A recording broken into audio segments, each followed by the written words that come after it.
Good evening, one and all. Wish you a very happy new year. And it's so lovely to see all the wonderful book readers here and in the book family that we call. And we love to, share information around. It's not just the WhatsApp group. I think it's more about the bond we all share and which we all feel very positive and look forward always to the kind of meetings we have. So today we have, without further ado, I would like to introduce the speaker, Professor Komarraju Ravi garu. I have requested him if he could give me some additional details. Somehow, I was able to get this from the net, and then this is what I have. I'm sorry about that. So, experienced professor with a demonstrated history of working in the higher education industry. He specializes in security studies, policy analysis, research, qualitative research, and public speaking. So he's an educational a professional in the educational industry who graduated from Andhra University and peace studies on of violent and non-violent movements and philosophy. These are some of the areas where he has extensively read and spoken.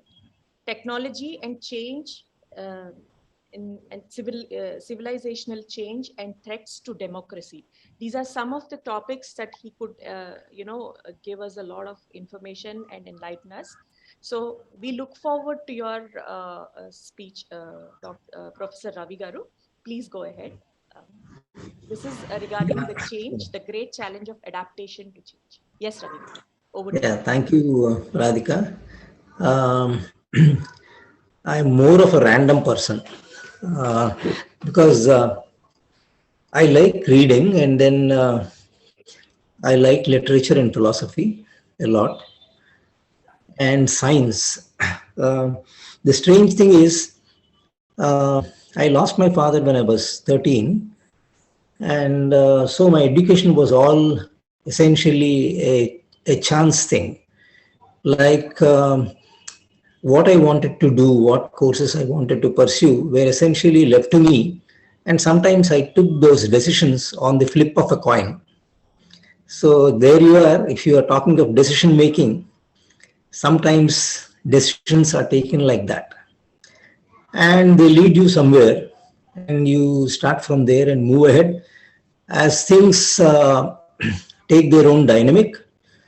And they have their own dynamic, and they propel you into areas which again give you a few options, and then you choose again and then move ahead. So the extent to which actually we have options to choose are essentially circumscribed by several factors, including you, the world around, and the circumstances and situations that arise. So rational decision making does not exist in its pure form anywhere. It's not possible, except in perhaps some areas of mathematics and in some areas of physics and sciences, which again also have been questioned from time to time. So now coming to the entire aspect of change and adapting to change, there are several things that we have to discuss. The area is very wide, but then I'll just jump from one to the other and maybe interest you in some of these things. One of the things is that time and change are interlinked. They are two sides of the same coin. One does not exist without the other. And time and space again are also linked. So you move from one area to another area.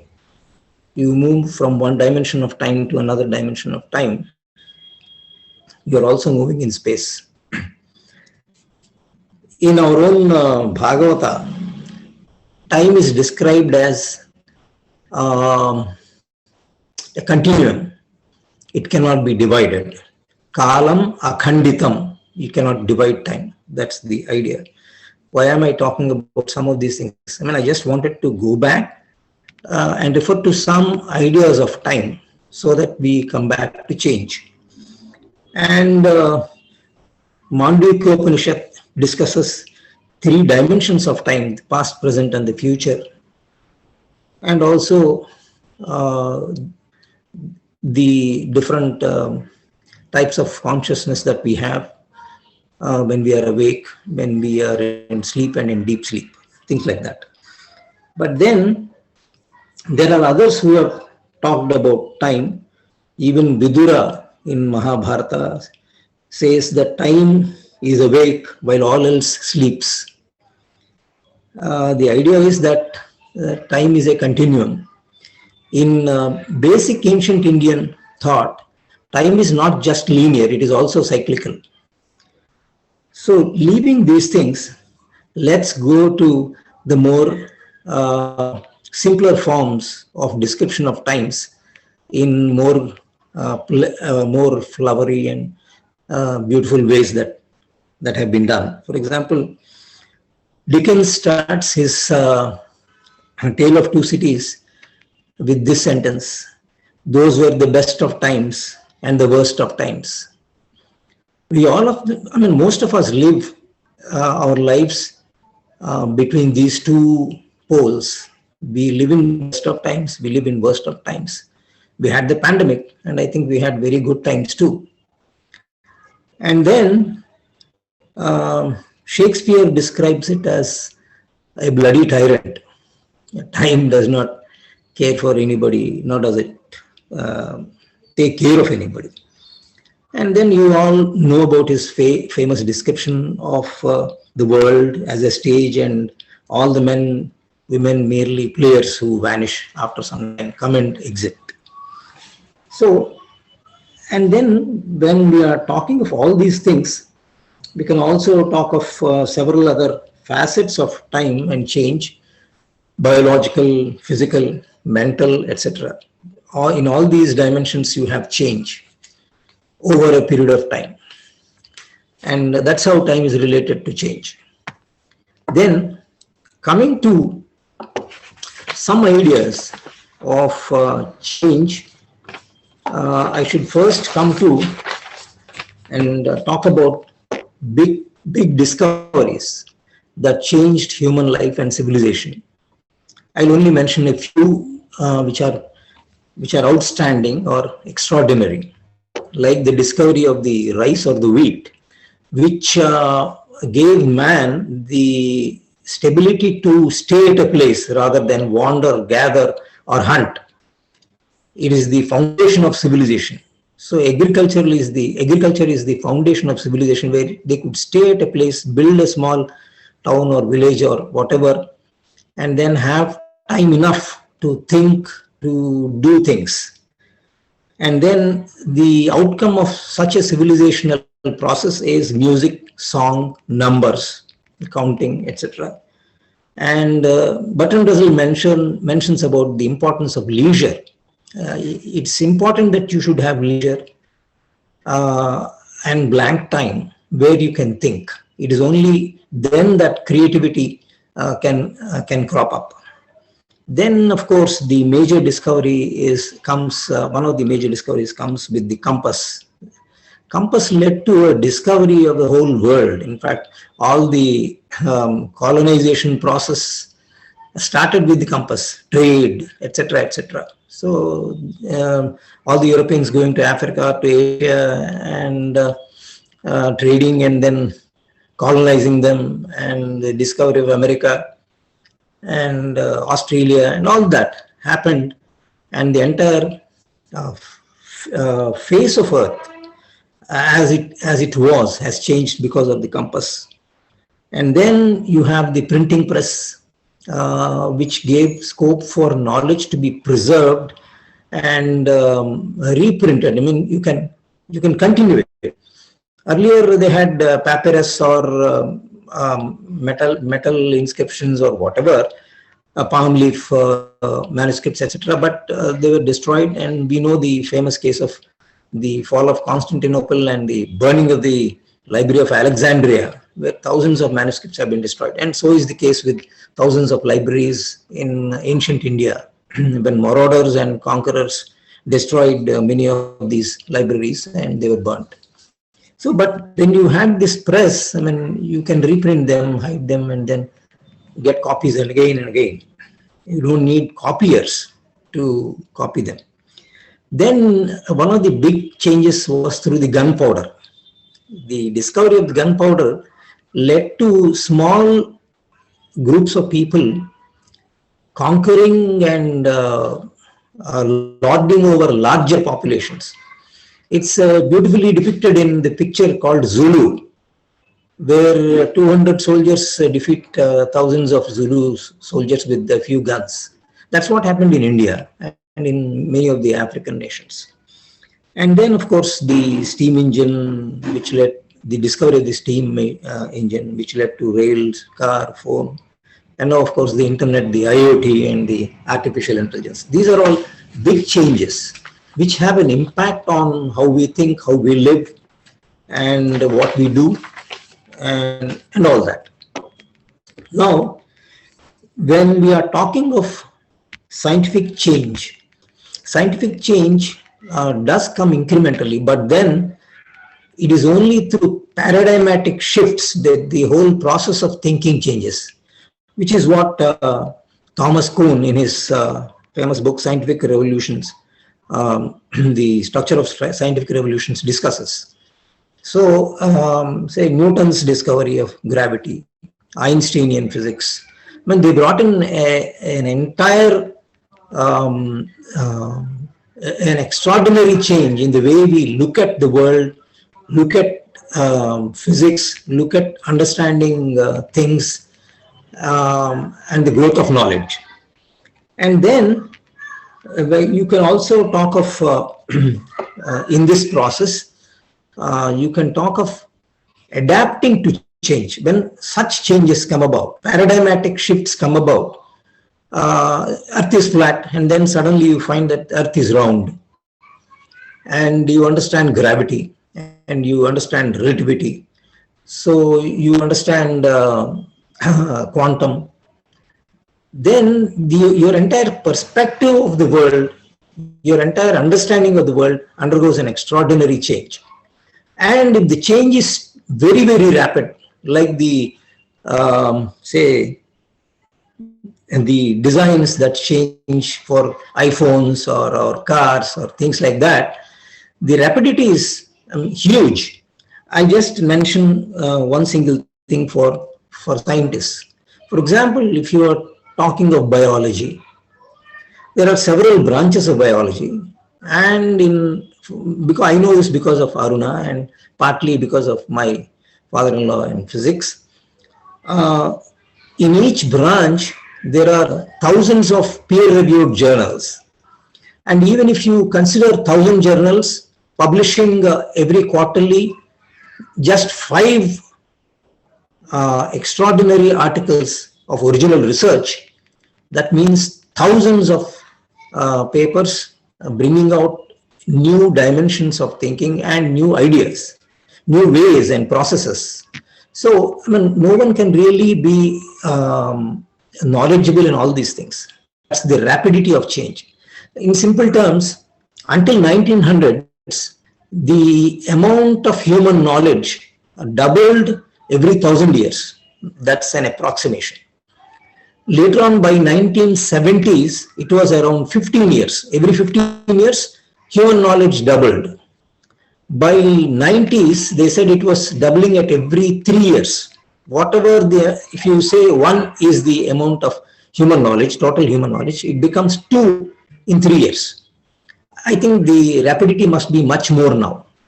So we are bombarded with all this change, and how do you adjust to it? How do you adapt to it is a very important component of how your thinking is. And this can lead to anomie, it can lead to anxiety, it can lead to maladjustment, it can lead to several things. In fact, becoming more informed, maybe more rational, several things can follow.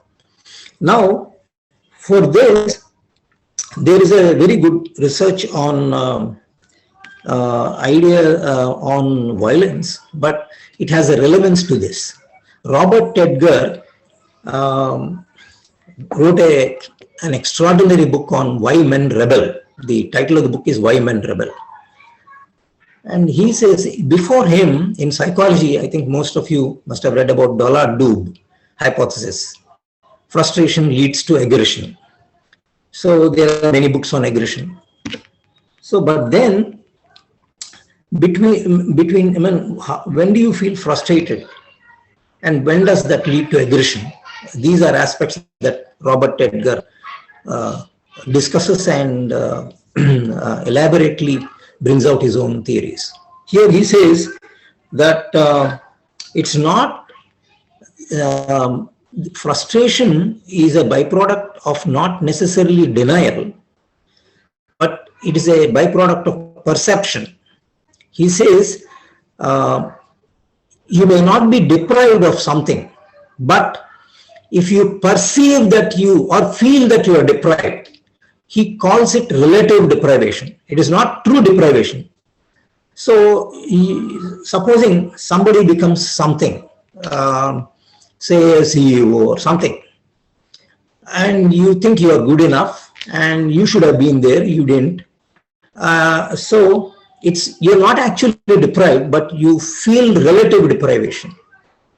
And the gap between expectations and what happens, the reality, leads to this relative deprivation.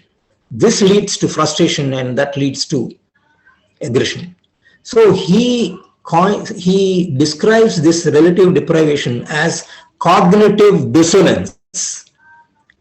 So there is a dissonance in cognition, how you view your own situation. So in a changing, rapid situation, the tendency for cognitive dissonance to increase exists. So you feel more frustrated, and the result could be more aggression. I mean, it can be physical aggression, it can be mental aggression, it could be internalized aggression, which takes many forms, including depression. Now, the problem is when you have expectations of change, everybody expects change to be in a certain way, because how you view the world differs from each to each. Here, in fact, the quantum physics tells you that the reality that you observe is unique to you, because that's how things work out. So your reality is different from somebody else's reality. So, however, the problem is that when you extrapolate a situation and think that A leads to B and B should lead to C and C to D over a period of time, 10 years, that's your expectation, that's your map of how things should be or how things should go. But then there is a beautiful book by Taleb, Black Swan. There are black swans. All swans are not white. There are black swans. So the unexpected can be a paradigmatic shift, like the pandemic. You have your growth projections, you have your strategies, you have your planning, you have your pharmacies, you have your medicine, you have your understanding of viruses. Yet the pandemic happened. It can happen, or something else can happen. This is what happened when the First World War came, the Second World War came, and when the world turned nuclear after the Manhattan Project.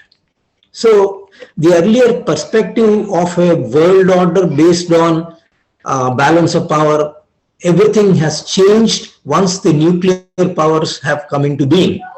So you have superpowers, you have nuclear powers, the structure of the world changed, you have the Security Council with a few permanent members, 5 members, and the others are different. And the world is, the entire politics and geopolitics of the world has undergone a drastic change since then. So that's a watershed point. Hiroshima and Nagasaki just signified it. So that's a new world, and we may be witnessing a newer world that's emerging now. So, and then the other important point that I would like to mention in this regard is when you are in a situation of rapid change, how do you choose? How do you decide? Every day you are faced with a barrage of options. My teacher used to say about small decisions are big decisions. I mean, he used to say that. Now, if I'm going to the, we had friends in the hostel, and they had to come to the arts college. They can come through the regular route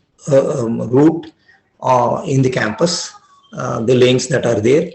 They can come through man-made pathways behind the hostel, and they can come roundabout way, or there are so many options.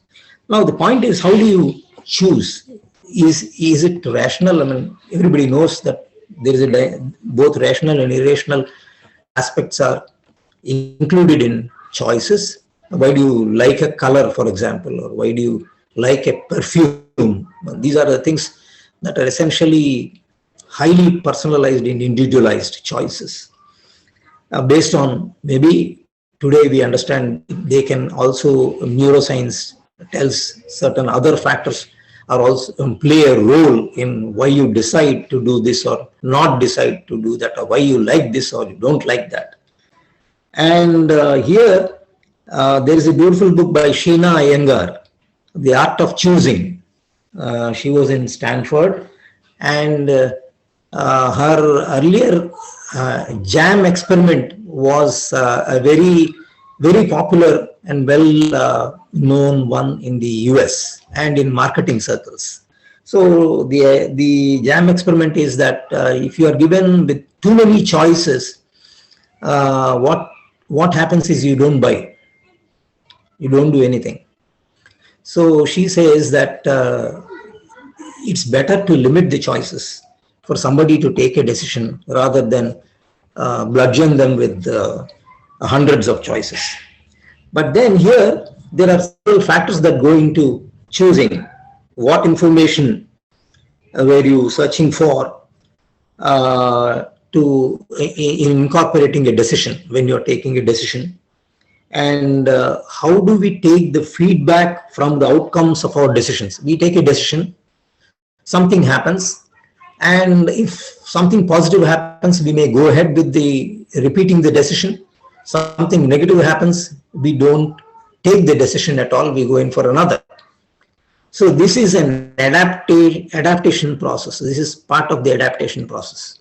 So, and just because you took a decision and it resulted in a positive outcome and you repeat it, it need not necessarily result in a positive outcome again or again and again. But that's how we do. And how we use the feedback and the knowledge we get from these experiences of the self to modify our own decision making.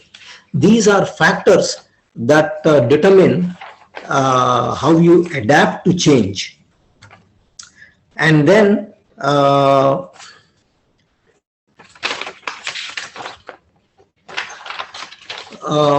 when you are talking of individuals, when you're talking of change, there are some other important factors.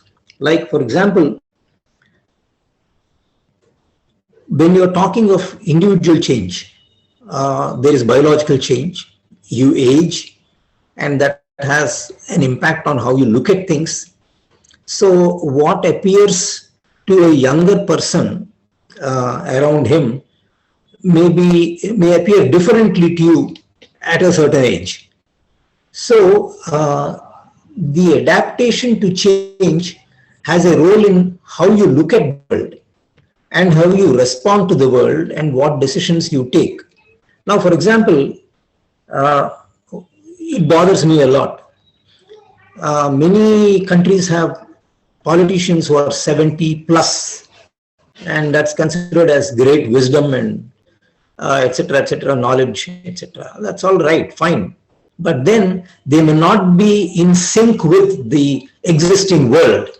Their experience, their knowledge, their template, their thinking, their processes have been already conditioned by their own experiences, their own past life of say 50, 60, 70 years.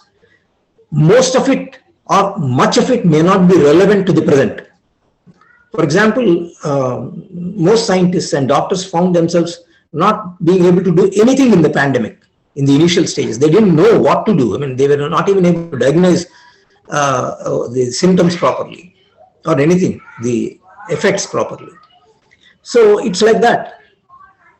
So it's important that adaptation to change becomes an effort that is made deliberately in order to continue and stay ahead with the times, and also to survive and possibly add to the growth and development or betterment of the world. Then here, what I would like to mention is that in a philosophical way,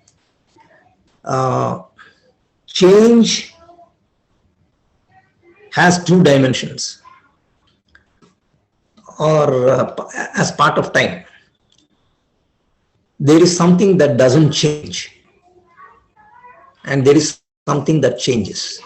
These are two dimensions of our own perspective of change. It's like this. For example, when you're talking of the universe, the laws on which the universe is based, etc., they don't change at a very colossal level. But at your own individual level, everything changes. So when you are looking at the macro level changes, they may not mean much to you at your individual level, at the micro. But then to say that the macro does not have any impact on the micro level lives or lives of people would again be a stupidity, because it's like sound or light traveling. Something may be very fast like light, sound which can be slower than light.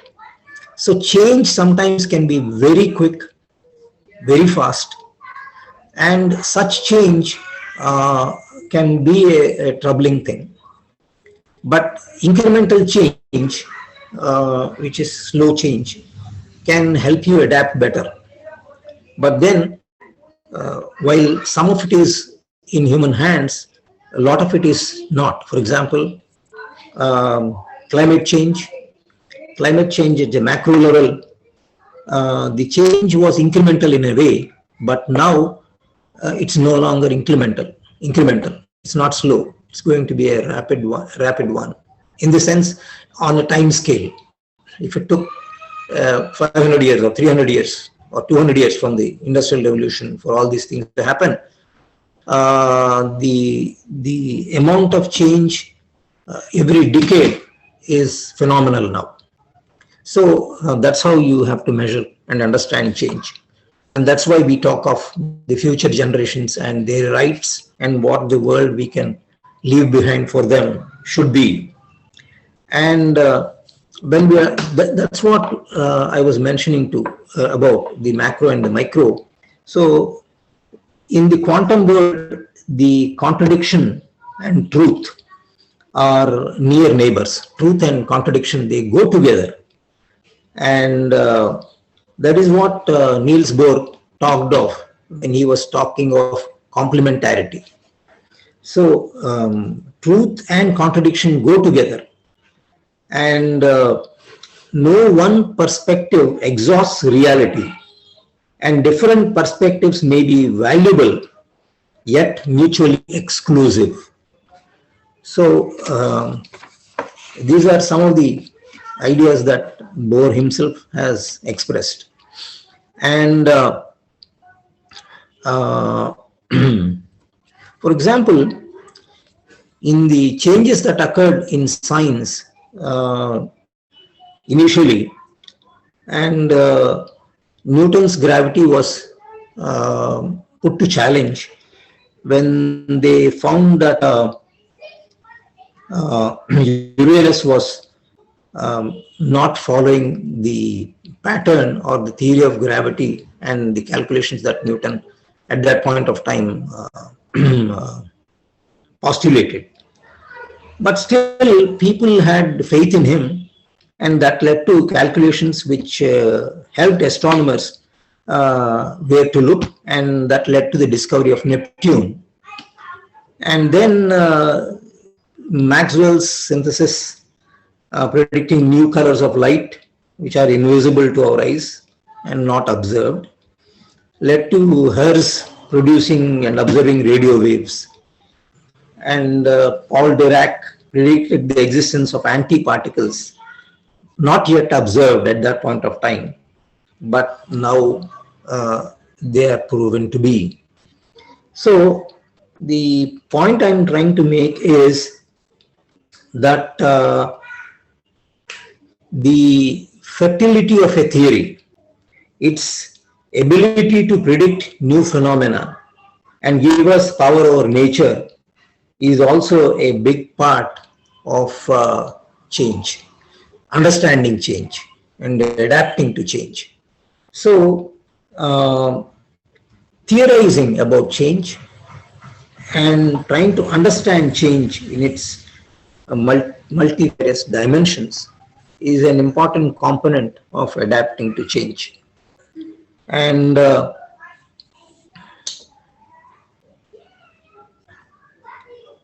supposing there is an important component in change, that is belief, what you believe. If your belief is based, is very strong, whatever it is, its foundations are, then the acceptance of change may not be, or may be adaptive, or may not be adaptive. That is, in the sense, supposing you believe that the earth is flat, and very strongly so, and when it's found or people say that it is not so, you may stick to your theory, or you may just cast it aside and then opt for the new idea. So it depends on how strong you believe in something. So your belief system, your mental belief system, plays a big role in adapting to change, in adaptation to change. So what one of the beautiful writers here, Nobel Prize winner Frank Wilczek, he has this beautiful question. That's the book. It Finding Nature's Deep Design. He's a physicist, and he says the harmony of belief and experience brings resonance and completeness. If you can harmonize your belief and your experience, that can bring in positive resonance. And that's what can happen over a period of time. And here,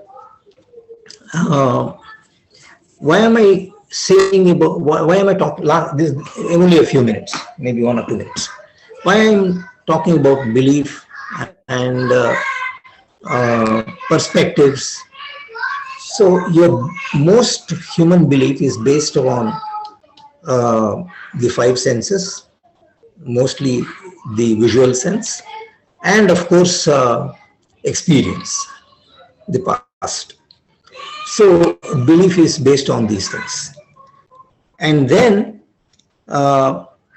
you have several experiments demonstrating this. Because there are psychologists, I would like to mention one small experiment where human behavior is dictated by uh, the absence of visual information.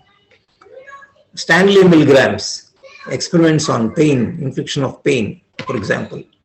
So there were subjects who were given, they were asked to, there are some subjects, and you are asked to give a certain amount of electric shock if they answer you wrongly, and you don't see the subjects.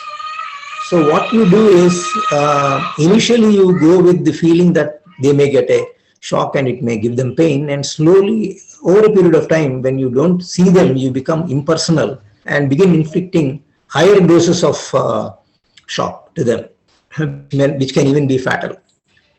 So the visual information that you get plays a role on how you react. So information is an important component of understanding change. So information in all its dimensions, visual and other dimensions. So this plays a big role in propaganda and misinformation that's dished out every day on all social media platforms, happily, deliberately, knowingly, and sometimes aided and abetted by different organizations, corporations, and governments. So, in fact, when I was in Georgia a few years back, I met a PhD student who was doing a study on subliminal messaging in campaigning, electoral campaigning. So it's like advertisements. When you keep talking of beauty and suddenly you show some beauty products, and then or you display them behind you. You don't talk about them, but you're talking indirectly, you're sending subliminal messages that they are good. So that's what is being done by politicians in election campaigns. That's what is being done here in India too. Politicians are using media, social media, to obfuscate, to totally mislead and convert our brains, our thinking processes, and make our rational brain, put our rational brain into sleep. So we don't think. Our emotions are churned up and your thinking processes become weird, hazy, and your decisions can be bad or can be good to them but not necessarily to you. So that's the danger that you have to be cautious about. And with AI, artificial intelligence, anything can be dished out as true, and it's very difficult for you to discriminate between truth and falsehood, and the propensity to take wrong decisions in such a situation for an ordinary man increases. So what would the world be in such a situation? That's what Elon Musk is saying, or even Steve Jobs mentioned, and several others, including the Chinese man who wrote a very beautiful book on artificial intelligence. They were all talking of artificial intelligence becoming autonomous and deciding for us. And if it can replicate, and if it can decide, and if some maverick puts in software into artificial intelligence to create havoc or destruction or whatever, it can have extraordinarily dangerous consequences in a world that is full of nuclear weapons and missiles and hypersonic missiles. And if some artificial intelligence commands a hypersonic missile to fire itself and fall on a country, imagine what can happen with a nuclear weapon. So these are all extraordinary dangers. Till now, they have been countered by pals permissive action linkages which are used, codes which are used for nuclear weapons. But then, if you can hack into those codes, or if you can hack into mechanisms to release them, wars can be can become real without intention. It is said that long back, when we did not have proper communications, that is, you don't have a phone, ambassadors used to initiate wars. They used to go and say, our king wants a war, and talk nonsense there, create a situation, the war becomes inevitable. The king or whoever is in the other nation, I mean, he does not even know that a situation of war has been created. Today, that's not possible because you have communication channels that are actually in real time. So these are the things. The area is just unending and extraordinarily big. But I just wanted to bring these things to your notice in order to understand change is what you observe. Uh, don't take it as being simple. It's not so. It has several dimensions, and it is important to understand the dynamics of change and how you adapt to it. So I think this should suffice for now, and I've taken a long time. I do not know how much sense it makes, but anyhow, I tried to mention some of the things that I read, and several things that are there that I read or that I like, I couldn't mention. But there are beautiful lines on these aspects by writers like Dickens or even Shakespeare and several others. So Thank you. when you go through them, try to bring them together, and then maybe some of you can bring out a nice book on that. Thank you. Thank you so much, Ravi Garu.